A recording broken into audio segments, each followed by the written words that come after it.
Podcasting from the Deep Sage 9 Observatory in the high desert near Taos, New Mexico, this is the Deep Sage 9 Starcast. Welcome back to the Starcast for the week of May 17th, 2026. I'm your host, Jay Shaffer, and with me is my co-host from Denver, reporting from Denver, Mike Lewinski. Howdy, Mike. Hi, Jay. It's great How to you be doing? here. Good. So, Mike, can you elucidate on what our space weather is looking like over the next couple days? Sure thing. Jay, we had a G2 class geomagnetic storm yesterday, and unfortunately, because I have been up here in the big city, I was unable to do any astrophotography this weekend, so I missed capturing it. And I know from experience that, it would not have been visible to the naked eye here. But there's a chance that it resurges over the next few days as we continue passing through a stream of solar wind. And there's a minor CME that is expected to graze Earth tomorrow, May 18th. So of the 6 visible sunspots right now, 4436 has been producing M-class flares and is likely to continue sending us solar love. There's a fairly large coronal hole that is continuing to produce a stream of solar wind that we're in now. Officially, we have a 40% chance of M-class flares and a 5% chance of X-class flares over the next 2 days. And we have a 40% chance of active geomagnetic conditions here at mid-latitudes, 30% chance that we get a minor storm, and just a 10% chance of a severe storm. But if you're up there at high latitudes, there's a 70% chance of severe storms over the next 2 days. So, Jay, what are we looking at in the night sky this week? Well, it sounds like 40% chance. I should aim my camera north. I've been aiming south and catching the beautiful Milky Way in our clear, dark skies over the last couple of days. And so, uh, and I've got 2 cameras, so maybe I'll try to set up 2 cameras to catch both north and south tonight.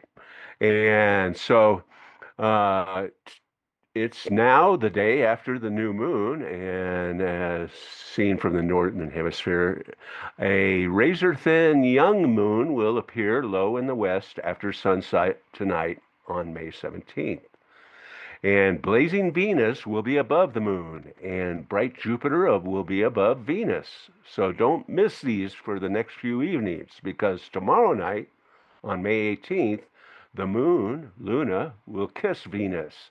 And then on May 20th, the waxing crescent moon will float close to and flirt with Jupiter, the second brightest planet, and above brilliant Venus, the brightest planet. All 3 will be easy to spot, even from the city. And as a bonus, Castor and Pollux will be shining nearby, making for an even prettier view. It'll be a beautiful evening scene. So look west shortly after the sun goes down. And by the way, Venus and Jupiter are inching closer and closer each night in the sky dome, and their conjunction will fall on June 8th and June 9th, 2026. So that will be a spectacular conjunction, and they'll be approximately 3 moon widths apart, roughly 1.5 degrees or 3 fingers held at arm length. So, Mike, what's happening in the space news? Yeah, Jay, to kick off our news this week, there's a fascinating new study using data from NASA's Black Marble project that is completely upending how we look at light pollution.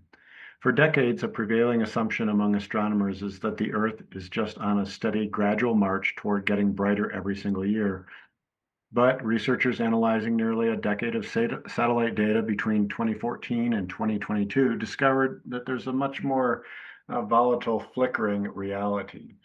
While global nighttime radiance did surge by 34% overall, that massive increase actually masks a complex regional tug of war between rapid industrial brightening and significant policy driven dimming. The data maps show these stark contrasts are happening right next to each other. In the US, population booms cause the West Coast cities to flare bright gold from space, while major portions of the East Coast actually dimmed thanks to economic restructuring and widespread transition to energy efficient LEDs. Globally, the most dramatic surges in artificial light occurred in China and northern India due to rapid urbanization. On the flip side, nighttime illumination plummeted across Europe, with France dimming by a whopping 33% and the UK by 22%. That's driven by aggressive energy conservation and also the 2022 regional energy crisis. As the authors poetically put it, the overarching signal is unmistakable. The black marble of Earth is not merely growing brighter, it is pulsing with intensifying volatility, echoing the amplifying heartbeat of human activity. And before we do dive into our main topic today, we have a bit of bittersweet news for our regular listeners. This episode marks the official season one finale of the Deep Sage 9 Starcast. Jay and I are going to take an extended break for the summer to focus on travels, catching up on our workloads, and spending some quality time with family. Now, this doesn't mean we are completely disappearing into the dark. If there's a truly massive astronomical event that happens in the next few months, like a spectacular unexpected comet or an intense solar storm, we may just drop a sporadic pop-up episode to break it all down for you. But our regular weekly schedule is going to wrap up the season, tackling a question that we get all the time. We're diving deep into the strange, glowing, and often misunderstood world of night sky atmospheric phenomena, trying to answer that ultimate mystery. What exactly are these lights in the night sky? Exactly. Thanks, Mike. It would be nice to spend some time catching up with some of these other tasks outside of the podcast, especially on Sundays. Um, I see posts like this one I'm about to read all the time, and it's often from casual observers that are look up and see something that is unfamiliar to them, and then seek confirmation if they are seeing something extraordinary. So here's a recent Facebook post that I saw in a group that I'm in. Anyone ever experienced seeing flashes in the sky, like subtle but definitely flashes? And then the replies were from BK. What colors? I saw something just now. It was just one light as I drove closer to the ranchos, and it split like a zygote. I parked at the funeral home, and it left. Another response from NM. It was posted somewhere on Facebook that these lights plus other anomalies have been reported throughout the United States. I was trying to see a timeline or dates, but didn't see one when it was occurring. And another response from YD. I have, among other things, LOL. Apparently, there's been reports all across New Mexico these last couple days. I wasn't out much last night. And then next one was from MM. I've seen green flashing lights in the skies on two separate times. Meteors, maybe? And then finally from JC, then swirling lights followed by flashes with a hum emoji. So I've responded to this group many times with videos and exclamations about Starlink satellite flares, and from reading, the explanation as sketchy as it was, is my, I would have surmised that these would have been the Starlink flashes or flares that we see along the horizon. And so it seems that every time someone new sees these flashes, it launches a whole new round of speculation. So, Mike, can you do your best to explain some of these night sky phenomena that you and I are seeing in our time lapses and observations? Yeah, Jay.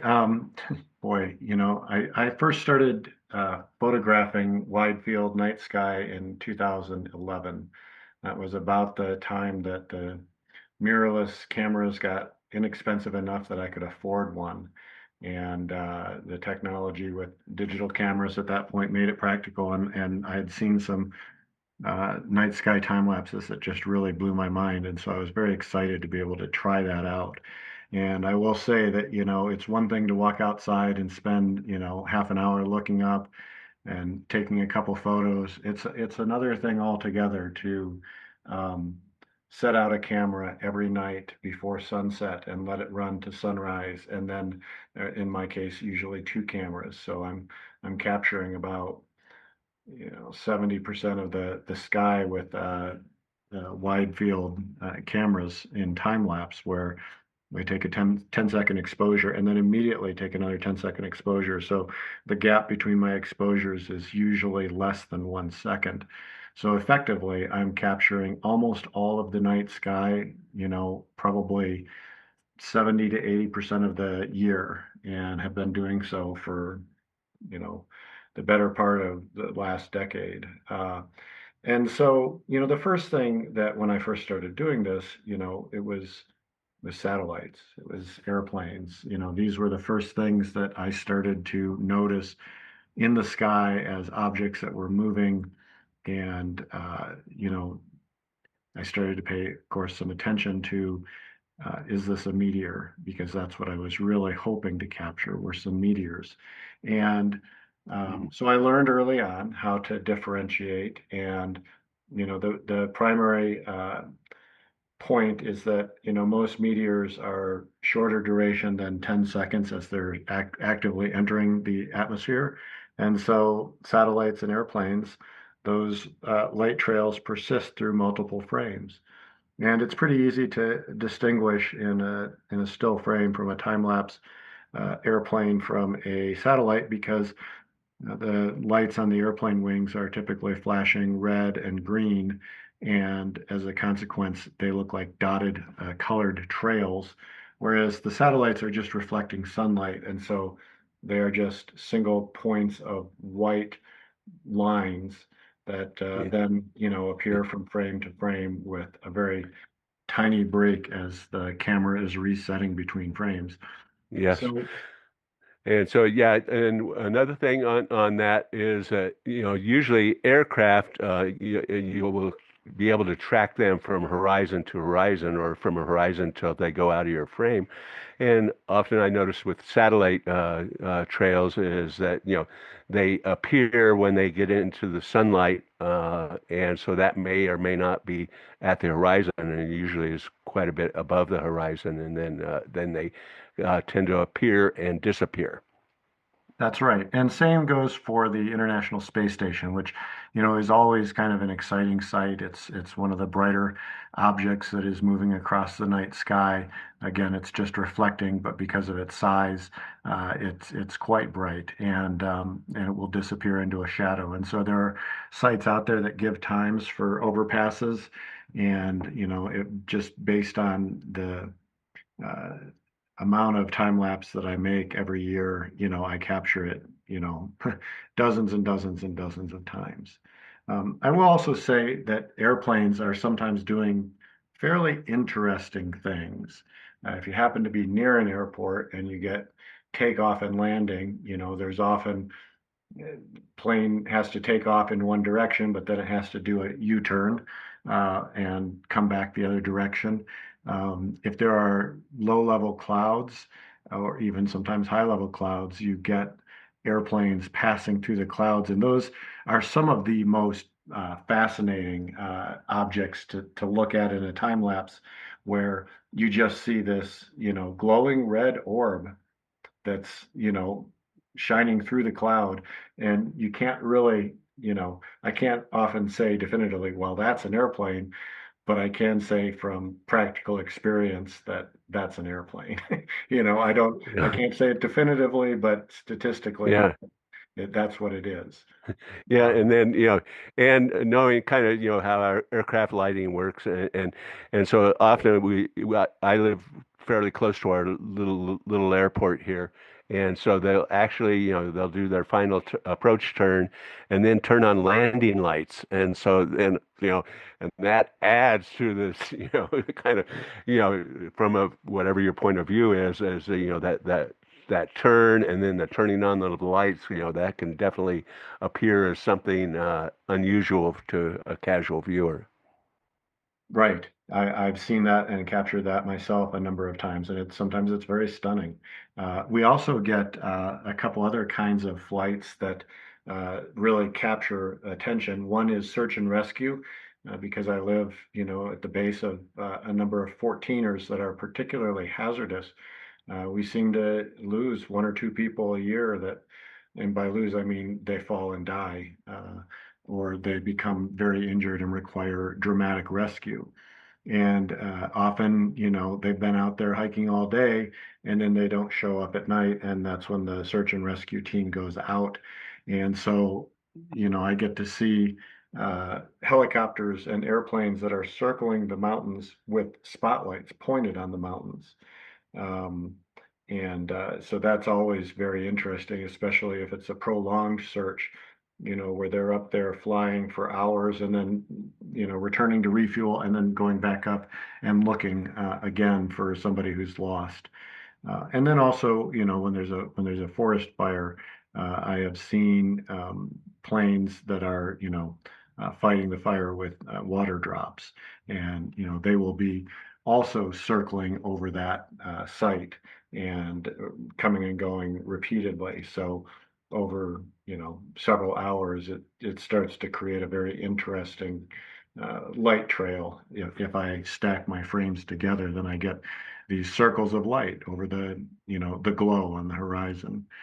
So, those are all the man-made things that we're accustomed to seeing. And the one that, I think is most important to talk about next is, yes, the Starlinks, and not just the newly deployed trains of satellites, which are almost, they really do appear alien. When you see this string of lights of a dozen or more objects all Mm-hmm. traveling in one row across Mm-hmm. the night sky silently, it just feels eerie.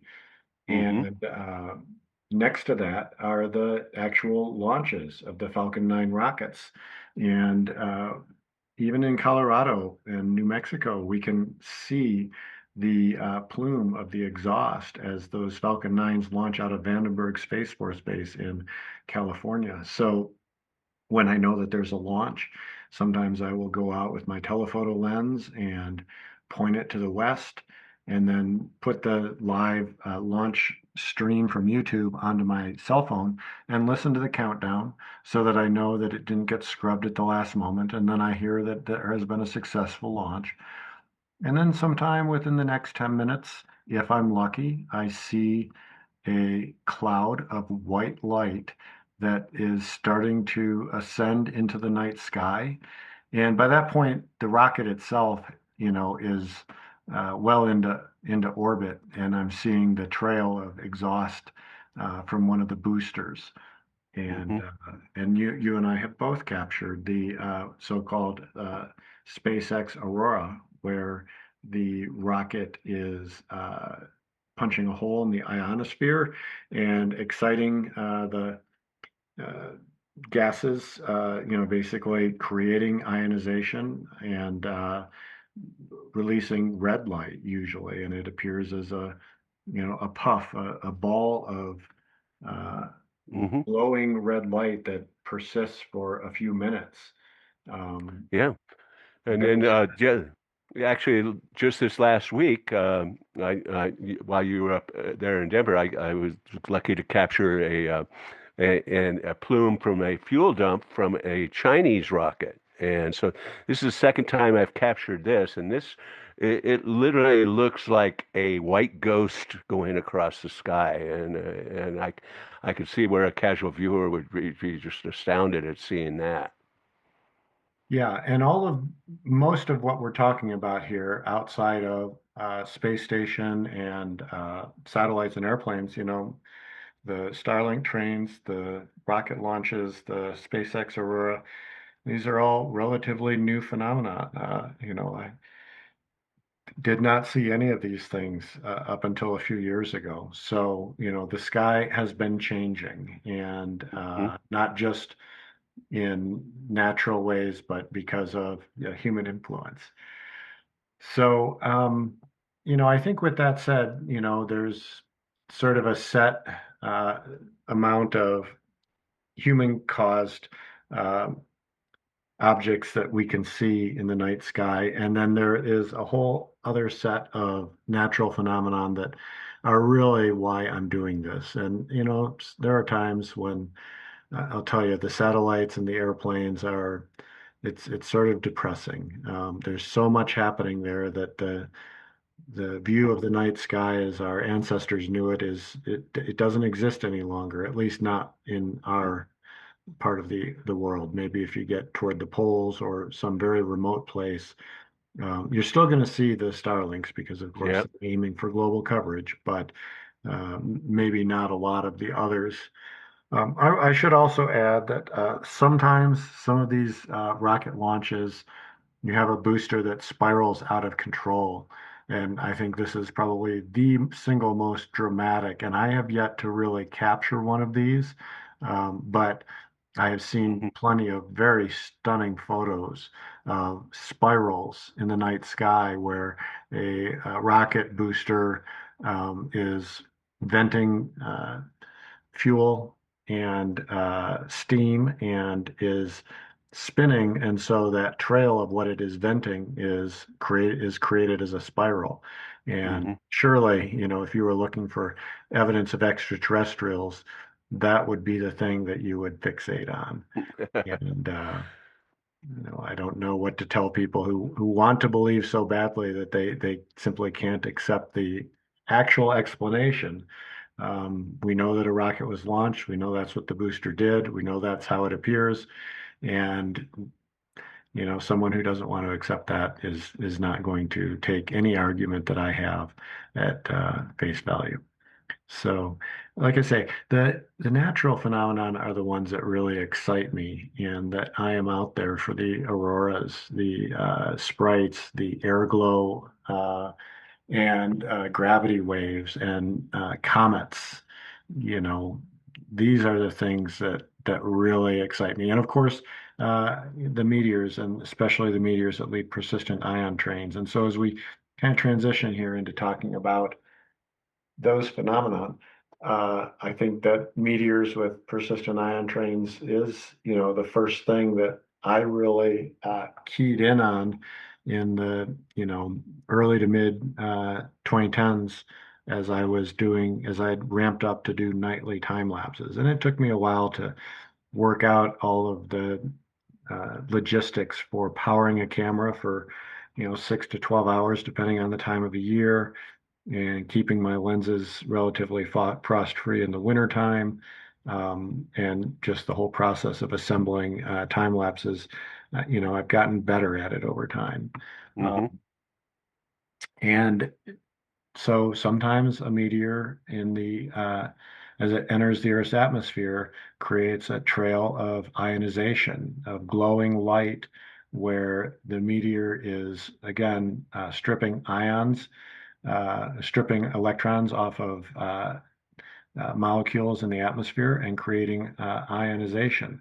And that is causing the emission of light from those molecules. And it can persist. And so you see a meteor streak overhead, typically, 1 to 3 seconds in duration.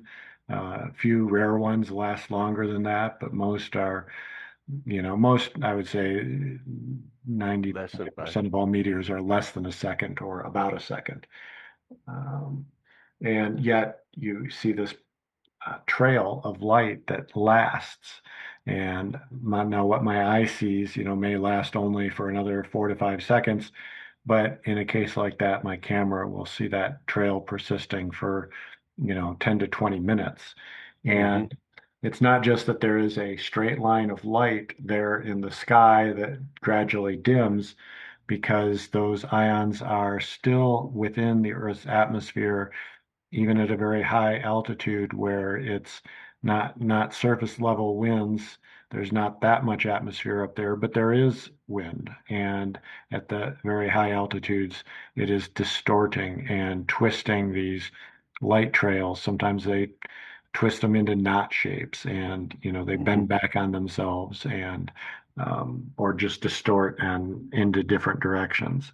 And so those are some of the most exciting, dramatic things that I see in a time lapse pretty much without fail. And I've now seen hundreds of these. I get a good one and I gasp aloud, ooh, look at Yeah. that, very excited to capture a new one. And I don't know that that excitement for me is ever really going to diminish. Um, then, the air glow and gravity waves are, sort of second most exciting and common phenomenon that I see any time of the year. We can get air glow, which is, again, there's an ionization that's happening, but this is mostly caused by sunlight interacting with the Earth's atmosphere. You have Hmm. uh, molecules that are losing electrons and becoming ionized, and then emitting that light during the recombination when they gain their electrons back. Often there is a photon that is emitted during that process. And so air glow can take different colors. It can be very often green, but Hmm. uh, blue and red and purple. I mean, you get some color and some subtle transitions over the night. It's not unusual to start a night out and have kind of a red cast to the sky once it gets completely dark, and then for that to give way to green or vice versa. Um, and sometimes it's just a uniform, nice green glow across the whole sky. And sometimes it is in bands and ripples. And this is where the talk of gravity waves come in. And so when I first started posting in videos with gravity waves, I got some real skeptical, snarky comments from people who thought I was talking about gravitational waves. And these are Hmm. very different things. With Right. gravitational waves, we're talking about the collision of two black holes somewhere else in the galaxy, where the fabric of space-time is stretching and contracting, and we are measuring that, in very sophisticated ways with lasers. It's not a phenomenon that any human is hopefully ever going to see. I think if we get to the point where we're seeing gravitational waves with our eyes, we're in real big trouble. Uh, but Okay. but gravity waves, are a different beast altogether. Here we are talking about the Earth's gravity causing a ripple in the ionosphere. And when it is most obvious when there is some air glow that can start to create bands of light and dark. And it really does sometimes just look like ripples on a pond. Um, And yeah, I just was going to say when I first saw the gravity waves in my time lapses, I thought that it was actually sensor noise on my camera, sure. and actually it was you that kind of let me know exactly what I was seeing there, and then yeah, and then just real quickly, could you t tell our listeners the difference between what sky glow and air glow is? Yeah, so with sky glow, we really are talking about the reflection of light pollution from Earth that is illuminating uh, the water vapor that may not be otherwise visible. In other words, there's water vapor up there in the sky all the time that is not condensed into clouds, but it is still causing the twinkling of stars. And that there's enough water molecules up there in the atmosphere to catch some of the light that humans are emitting, and it just creates this, you know, uh, glow that is not caused by ionization. It is not the atmosphere emitting photons due to chemical reactions, but rather just the trapped uh, light that is hitting it from this man-made emissions on the surface, typically. Mhm. So it's easy to confuse them. Air glow is good, sky glow is bad. We would like sky glow to go away very much. And we would like Except to, for light pillars, because I yeah, love light right. pillars. But Yeah, well, yeah, same. Light pillars are awesome. Happen especially in the wintertime when you've got, ice crystals and point sources of um, street lights and other bright lights that are shining up and just illuminating a pillar. And typically it's not just one. You'll look out and see a dozen or more over a small community. The brightest light sources, very ethereal, very otherworldly. Like the spiraling rocket boosters. I put light pillars into that category of now I believe in spirits and aliens because I've seen these things that, I don't want to accept what they really are because the fantasy of what they could be is so much more exciting. And, I have a little sympathy for people who fall into that belief system, that they're so disenchanted with what our society has created and given to them for their meaning that they need to animate the world and the universe with other things that are more magical, let's say. So, and Mhm. speaking of magic, I guess we should really move on and talk about the sprites, the elves, the trolls, and the ghosts, because boy, if scientists really wanted to create some conspiracies, they have got a great naming convention going for the transient luminous electrical phenomenon, or TLEs, transient luminous events that we see associated typically with thunderstorms. And I'll start with sprites because this was the first that I managed to capture myself with my camera. I had read just a little bit about sprites. And so when there is a large thunderstorm, we see bolts of lightning, cloud to cloud and cloud to ground. And sometimes above those especially large thunderheads, there are bursts of lightning that are cold, that are going from the top of the cloud up to the very edge of the mesosphere, right up to space, basically. And what a sprite looks like, they call them red sprites for a reason. They look like giant jellyfish, these big structures with tendrils that are hanging out of a big cloud often. There's different structures that form and they get carrots and jellyfish and some other names that, kind of just describe the general shape and structure. But I will say a couple things about the sprites that I think are important to know. First of all, these are very, very brief events. They're lasting a few thousandths of a second. Um, and they were not known to science until the 90s. Um, Before then, pilots had occasionally reported seeing these things, and the reports were just too sporadic to take seriously. I could imagine being a atmospheric physicist and saying, well, that was probably just a reflection off your cockpit of some instrumentation, Mhm. and flash of red light. Yeah, yeah, we don't have anything on record about that. And eventually, they were captured by film, and it really took the camera technology getting good enough for us to start capturing those. They're best photographed with a sensor that has the infrared cutoff filter removed because a lot of that light emission is in the infrared.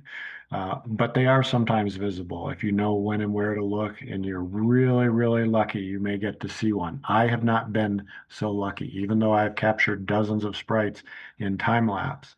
I think I Mhm. mentioned on a recent podcast that my goal this year is to start tracking some of the storms that are way out there. And by way out there, I mean from Crestone, I'm looking over Raton, New Mexico, or over the Oklahoma Panhandle, and uh, and to do a little bit more visual observation. And probably, part of the way I'm going to finally get to see these myself is by setting up a tether to my camera and downloading the photos continuously, and then reviewing them. And so, every 10 minutes, looking at the loop time lapse from the last 10-minute cycle to see, because once there's a storm that is producing sprites, they tend to persist for a while. And this is what I saw. The first time I captured these, I was in Embudo, New Mexico in 2013. And I had gone out. This was not yet in an era where I had the ability to run my cameras off of a battery bank. The cameras just didn't support an external power supply. So it was necessary for me to change my batteries every couple hours. And I just set a timer. I would get up and go get the dead batteries, put in fresh batteries, recharge them, and just repeat that cycle throughout the night. And I was looking at I have a Spectrum modified camera from Spencer's in Utah, and they had removed the IR cutoff filter on this camera. And one of the processes with an E-mount lens is your focus is always reset to some indeterminate value uh, whenever you turn it off. Just simply turning it off, you've lost focus. And all I had were E-mount lenses at the time. I had no manual lenses. And so it was always necessary. If I changed a battery, I had to reset my focus.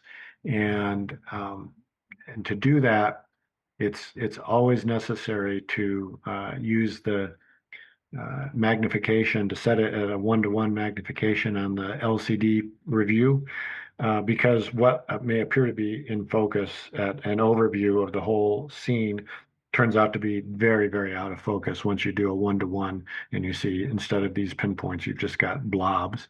So I was looking at my focus, making sure that it was reset to the closest pinpoint infinity I could make. And I saw a little smudge of red on the horizon. And I just dismissed it. I thought, oh, this is a reflection of a car tail light somewhere down there on the highway by the Rio Grande.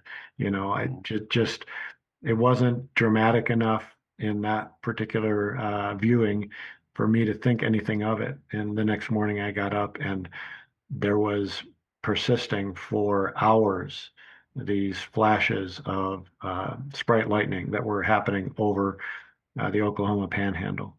Wow. And I was fortunate enough to be in communication with Thomas Ashcraft, who is a amateur astronomer in Santa Fe who specializes in making very high-speed videos of sprite lightning. He's been interviewed in the New York Times on the PBS New Mexico show Colores.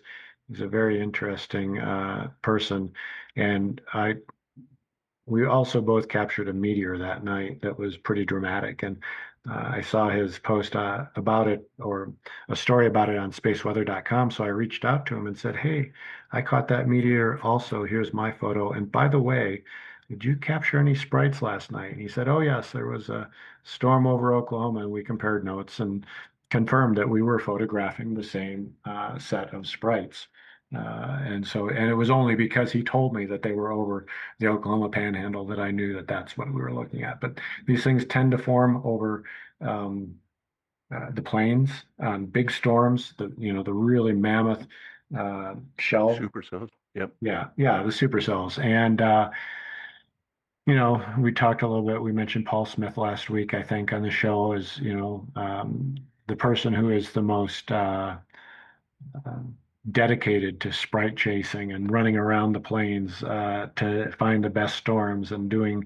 I looked at his time lapse work or his photo workshops. I mean, they're $3,000 for a week out there with him, which I would say is well worth it. And if I had the spare cash, I would be spending some time this summer out there in Texas and Oklahoma watching for sprites. Um, so, the thing about the sprites is they're very brief, but they are also immense. They are, regularly compared to the size of Mount Everest in volume. So they last for a few thousandths of a second, but they fill an immense amount of the night sky.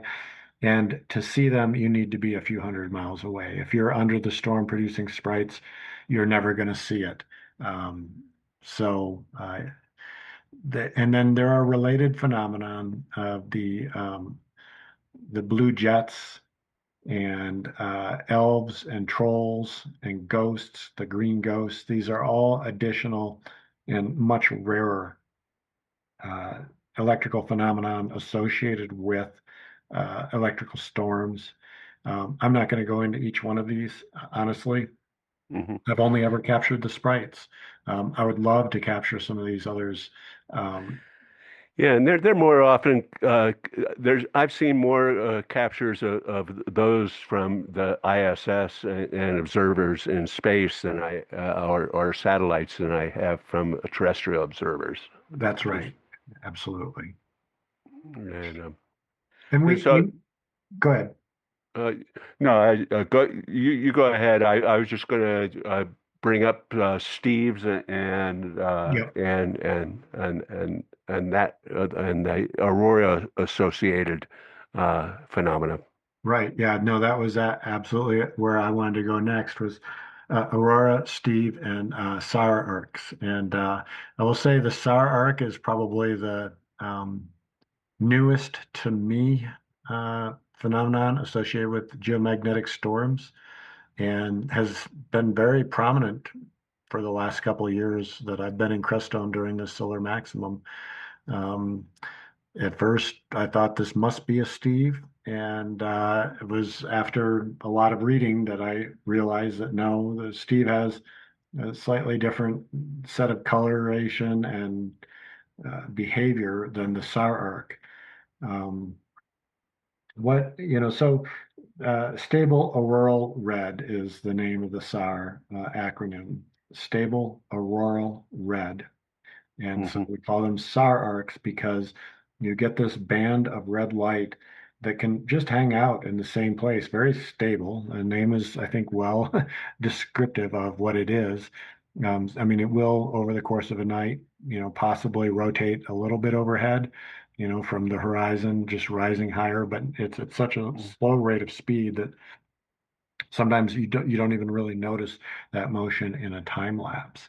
And as I understand it, the SAR arc is not a direct geomagnetic storm. Um, in other words, it's not the CMEs uh, itself that is causing that. It is rather the heating of the um, uh, Earth's atmosphere by auroral activity that is causing this secondary effect. So yes, there is a northern light display happening, and it is a indirect cause of this um, by way of atmospheric heating. Um, And yeah, I mean, often you can see this at lower latitudes than you can the actual aurora, and sometimes an aurora will cause a SAR that you wouldn't see it through your latitude, but you would see the SAR. yes. And Steve is, a related kind of thing in that it's a band of light that seems to kind of hang out for a while. It's what we call a backronym now. These people who were citizen scientists in this project called Aurorasaurus discovered this purplish green ribbon of light, and they didn't know what it was called, so they just called it Steve because it was funny. And then, as so often happens, we get a name and we need an explanation for the name because it's stuck. So Steve is a strong thermal emission velocity enhancement. They did a good job with the backronym on that. You're right. Uh,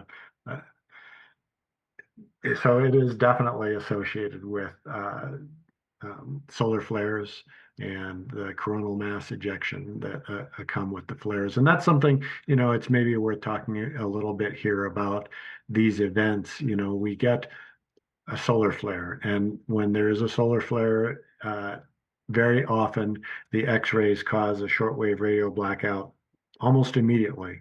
Within 10 minutes, uh, Hmm. that radiation has reached the Earth and it is interfering with uh, radio communications. Hmm. Um, Now, not all solar flares produce coronal mass ejections, and so not all solar flares have the potential to create aurora borealis or aurora australis.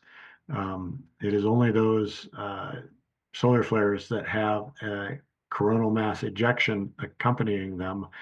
And the coronal mass is our key word there. You know, the solar flare produces an X-ray.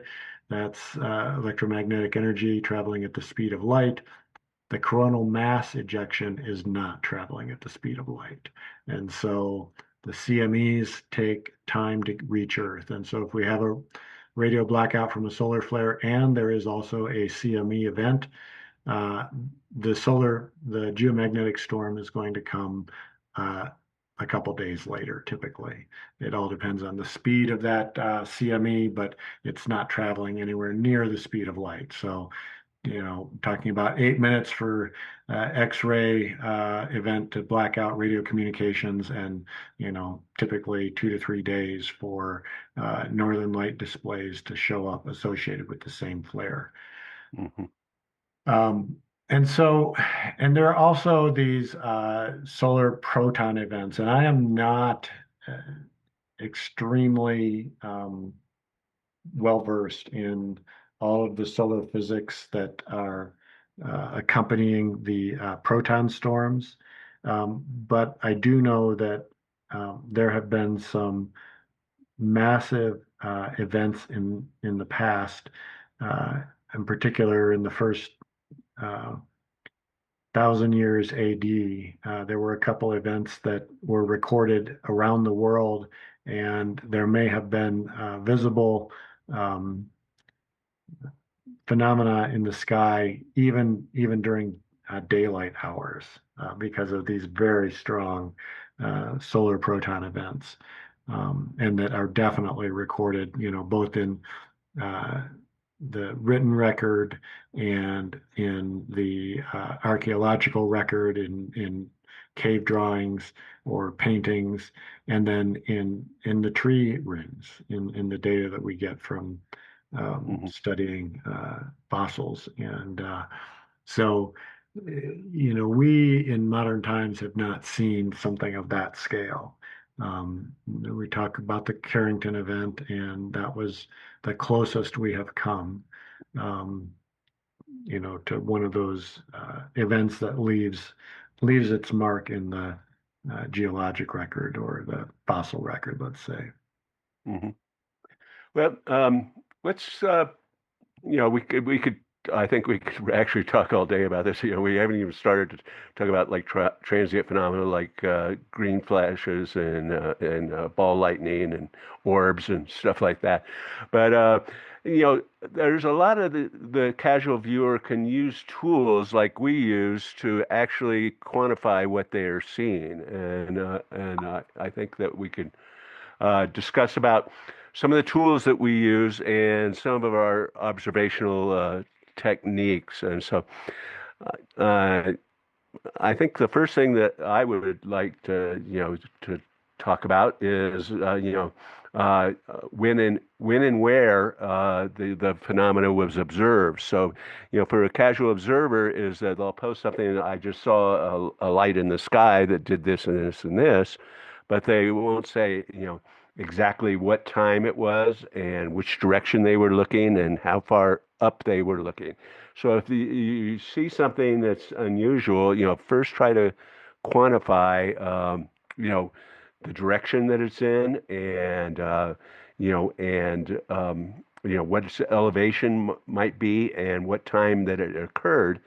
And then you can often use tools like, for example, to determine whether or not it's a satellite, you can use a tool, you can use a website, Heavens Above, to determine if it's an aircraft.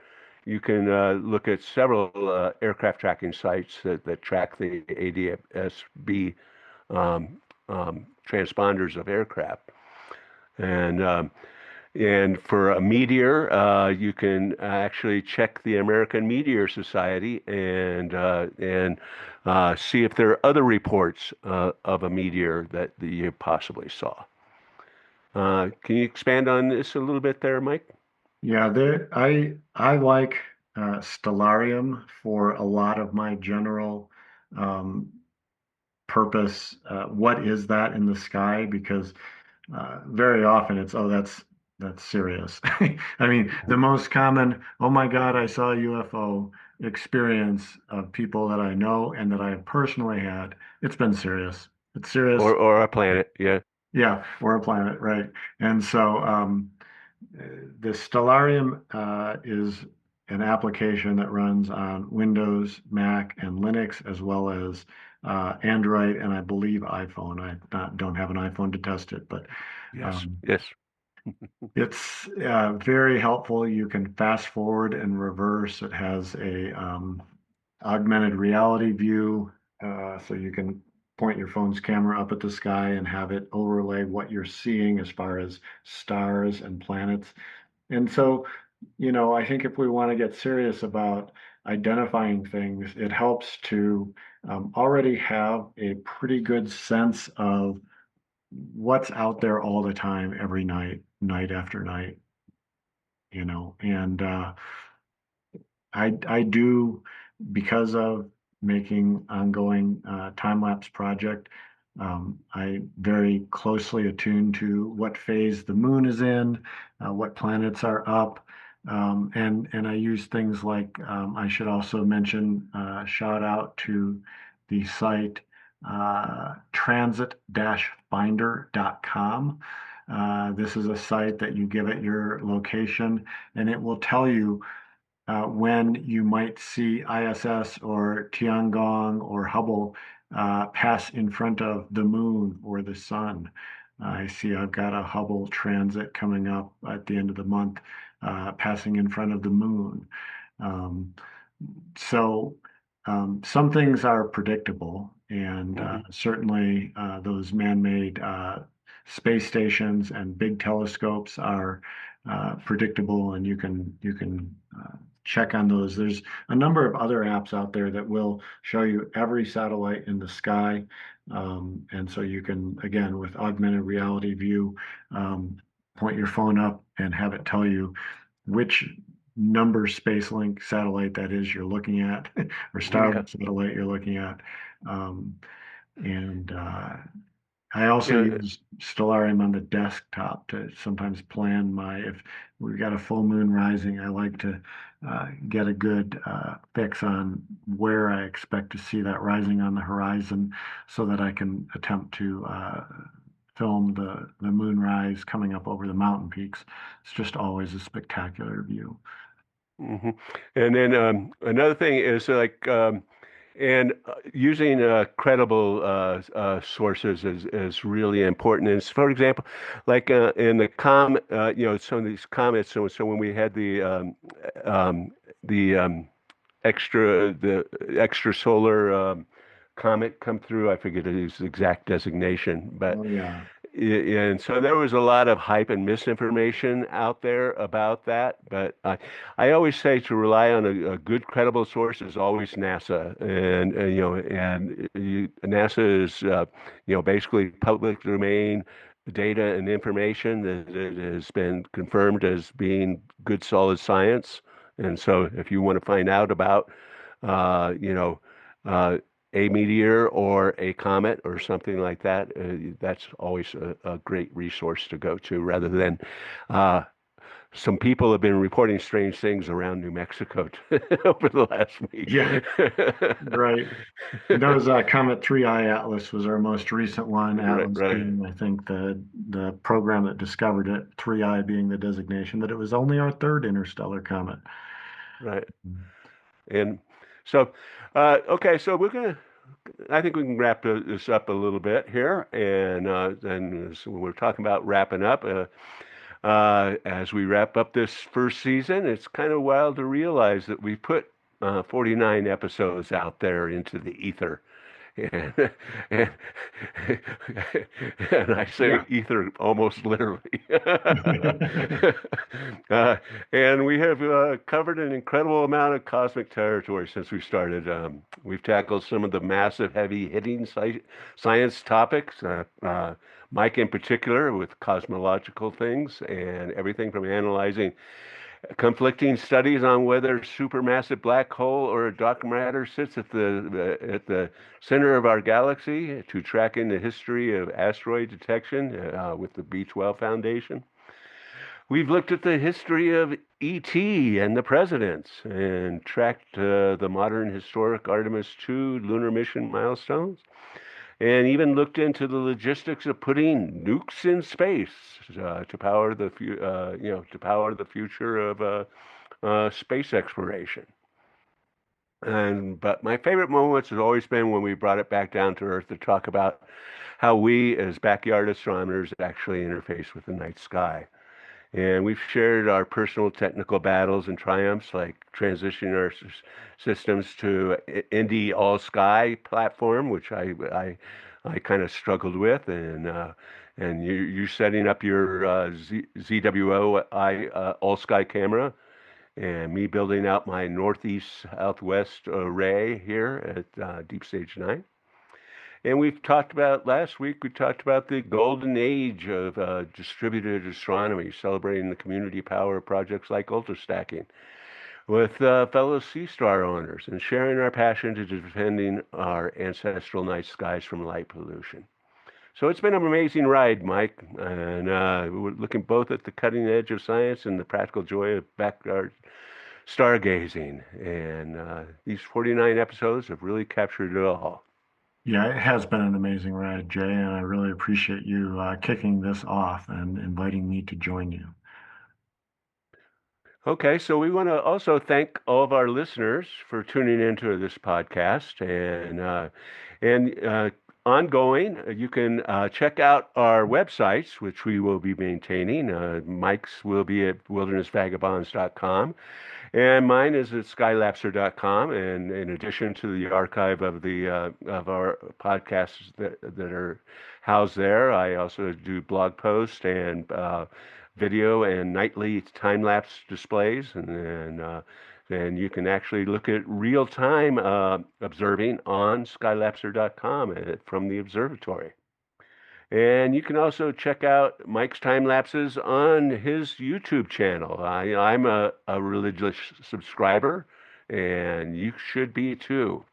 And you can check out my videos on the Skylapser YouTube channel. And I'm not nearly as diligent as Mike, but I am going to be now. I promise. All right. And so our intro music was a great find, and it is Fanfare for Space by Kevin MacLeod from the YouTube audio library. From the Deep Sage 9 Observatory, this is Jay Shaffer and Mike Lewinski. wishing you all farewell and clear skies.